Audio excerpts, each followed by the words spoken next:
ఎందరో కడుపు మంట తీరిపోయింది. గత 12 ఏళ్ల నుండి అప్రతిహాతంగా అధికారంలోకి వస్తున్న భారతీయ జనతా పార్టీని చూస్తుంటే రగిలిపోతున్నటువంటి ప్రాంతీయ పార్టీల నాయకులెందరో, జాతీయ పార్టీల నాయకులెందరో, ఈ ఎదుగుదల ఇలాగే సాగిపోతే ఇక మన రాజకీయాలు ఏమైపోతాయని కడుపు రగిలిపోతున్న వాళ్ళ యొక్క కోరిక తీర్చేటటువంటి ప్రయత్నం కాక్రోచ్ జనతా పార్టీకి ప్రత్యక్ష, పరోక్ష మద్దతు రూపంలో ఇచ్చుకొచ్చారు. ఆ కాన్సెప్ట్‌లో ప్రభుత్వం ఇప్పుడు వెనక్కి తగ్గక తప్పలేదు.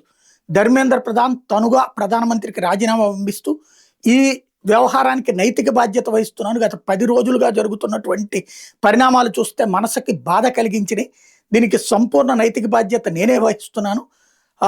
ఏదైతే నిరసనల పేరుతో హింసాకాండ, దేశ వ్యతిరేక శక్తులకి అవకాశం కల్పించడం, యువతరాన్ని హింసాకాండ వైపుకి వెళ్ళనివ్వకూడదన్న ఉద్దేశంతో నేను తప్పుకుంటున్నాను అన్నటువంటి ప్రకటన చేశారు ధర్మేంద్ర ప్రధాన్. రాజీనామా చేశారు. తద్వారా కాక్రోచ్ జనతా పార్టీ కోరిక నెరవేరినట్టయింది. అయితే కాక్రోచ్ జనతా పార్టీ అక్కడతో ఆగే ఉద్దేశం లేదు. ₹1,00,00,000 పరిహారం ప్రకటించేదాకా ఉద్యమం విరమించమంటది. అట్లా ఎవరి మీద కేసులు పెట్టద్దంటది.